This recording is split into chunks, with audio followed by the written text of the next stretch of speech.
Thanks for tuning in, guys. We're going to spend some time reviewing the Asphalt Green game that we played in the middle of October, just after the Columbus Cup weekend. It was a good game. We won it 6-0. But to be honest, we're playing against a pretty poor Asphalt Green side. I think it was their second team. And I thought we dominated the game, not just physically, but technically as well. I thought we were the better team and thoroughly deserved to win. It's good to keep a clean sheet, but really some poor moments, nearly gave away a couple of goals. Eli to clear off the line, and a couple of moments where it was a little bit hairy at the back, but good to keep a clean sheet, good to win. In terms of what we wanted to look at today, there's just one real thing that I wanted us to focus on, and that is just primarily looking at how, again, we've talked about this in recent weeks, but taking better care of the ball. Overall, I thought we played okay, but as coaches, Diego and I really want us to be a team who dominate the ball, who dominate possession. And on too many occasions, we made bad decisions. We rushed passes. We forced the ball forward. We weren't supporting each other. We were playing hit and hope long ball forwards without a plan. And what we're going to do is just show you several clips. We've probably got about 10, 15 clips where actually we just haven't looked after the ball at all well, and just highlight a couple of things that we can be learning in each of those situations. So the first clip is it's actually, we do well to win the ball back. Chris looks for the switch of play to Giovanni, gets a little bit lucky, but then what I want to highlight here is just the decision making of G on the ball. He's got, if we just freeze the frame here, you'll see he's got 4 players in front of him, he's got one overlapping. There could be more support, but in this situation, rather than just try and take the player on and lose the ball, why don't we look to try and keep the ball, dominate possession, give it to a blue, and go from there. Can we recycle it? Can we switch the play back? What we're doing is we want to get the ball wide until we've got a 1v1 situation, not a 1v4. Second clip, a long ball forward comes all the way through to Matthew, and some pretty poor clearance from Matthew, but it does come to Vanjali, and what does Christian do? Just a long, hopeful ball forward, and we lose the ball. And again, if we just pause, freeze the frame here, what we can see is that actually, he's got a bit of a job on his hand to control the ball because it's bouncing all over the place. But actually, he's got options in central midfield. Anthony's there. He's got the left back, who I think is Chris, there. And another option, of course, is also the goalkeeper. But instead, we panic, just kick the ball long and give it away.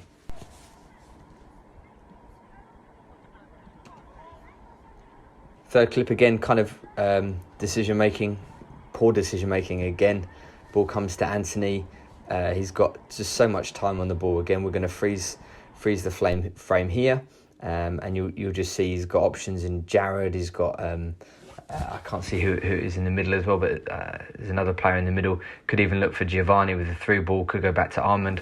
There's just so many different options to do here, because he's got so much space and time. But yet the decision is, I don't know, hit it long or shoot. Can't quite figure out what it is. But again, simply gives the ball back to Asphalt Green and puts us under pressure. Another example from a corner, really clever for Giovanni Lorenzo to do this 1v, the short corner to create the 1v1. But if we just freeze frame it here, they've done really well to create a 2v1 situation.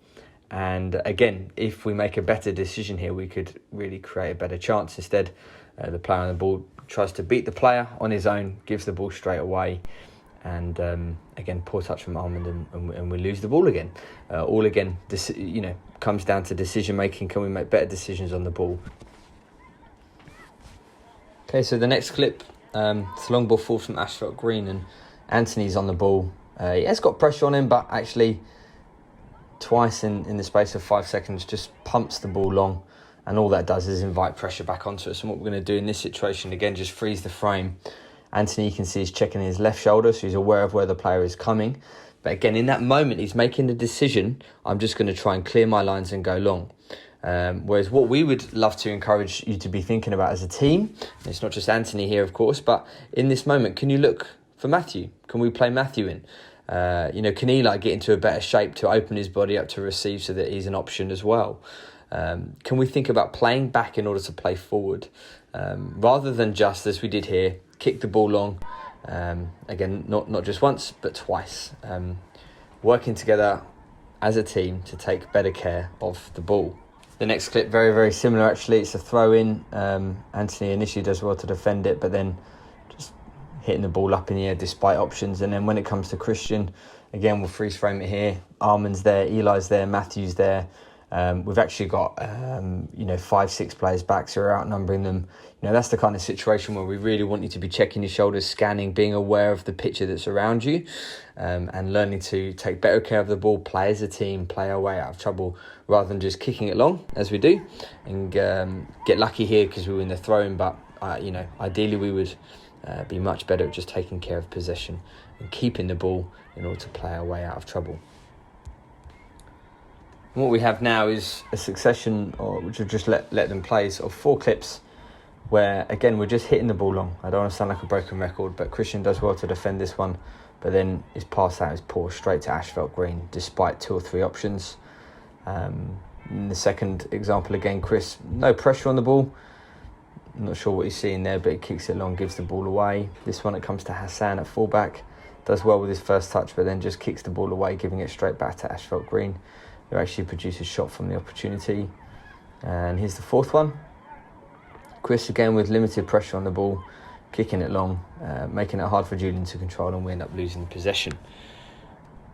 And we don't want to be this broken record who continually bang this drum and just highlight the negative aspects, but we really want you to see, as a team, just the silly mistakes that we're doing, the opportunities where we have to play back, to play to a teammate, to find blue, where we just continually kick the ball away, giving it to the opposition. And so all those clips really have been about decision making, but of course there's another aspect to the game, which is actually the technical side of the game, where we need to work on our ability to receive, our ability to pass, etc. And here's just 2 or 3 clips that show our weakness in that area. The first one, Lorenzo does really well to break forward. Poor first touch from Julian. If we just play it back and run it again, you'll see a really good opportunity for a break, all broken down because of actually a poor touch. Lorenzo, lovely ball through the lines. If we get control of that ball there, we've got a 3-on-3. Second clip, from a technical perspective, Eli does really, really well, plays it to Hassan, poor first touch, gives the ball away. And again, we just want to run that again, because what I want you all to see is if Hassan lets this come across his body in a way that we often coach and tell you to, then actually he's going to have more time on the ball. If we just freeze it here, because he's played his first touch actually towards danger rather than away from it, he's actually got less time on the ball, and it ends up therefore having to make a rush decision rather than opening his body up and finding Giovanni down the line.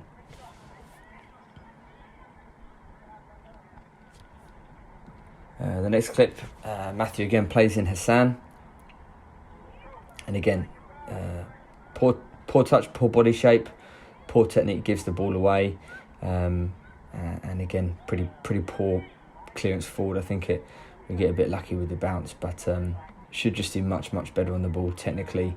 Again, wins the ball back, does well, but then it's another poor pass technically to no one, although the idea might have been there to play to the left winger. And then his another one of poor technique, just ball bouncing in the air.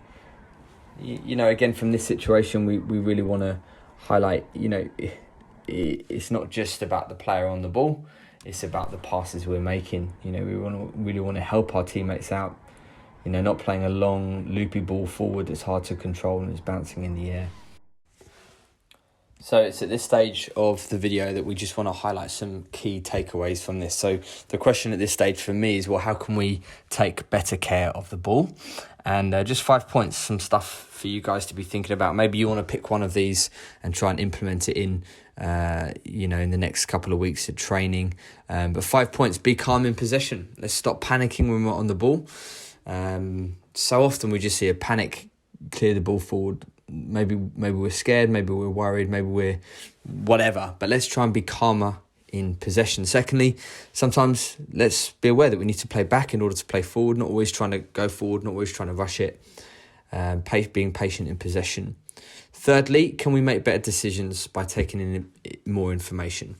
We talk about this a lot. We talked about the brain receptors, 11 million in your brain, 10 million of those dedicated to sight. So you want to become better players, take in more information, get a picture, it will help you react better. Fourthly, we should know where every pass is going. Think 2 steps ahead, constantly being aware of what you're going to do next, who you want to play into, how you need to do it, the weight of the pass, how you need to receive, all of those things. And then the final thing is really every player on our team needs to continually work on their technical ability, their ability to receive, their ability to pass, all different types of passes, driven pass with the side foot. Obviously, we have you for two nights a week. We're putting on some extra sessions on Fridays trying to help with this, but all of you should be going away at home and practicing this on your own as well. So to finish, what we want to do is I'm just going to let these play now. We've highlighted I think it's 7 or 8 clips of when we actually did do this pretty well. You know, when we did take care of the ball well in this game, and as a result managed to get some goals. So we're going to let that play, let you enjoy some success, and you can all keep an eye out for Julian's miss as well after a nice play. So thanks for watching, guys. Enjoy the next minute or two, and we'll see you again soon.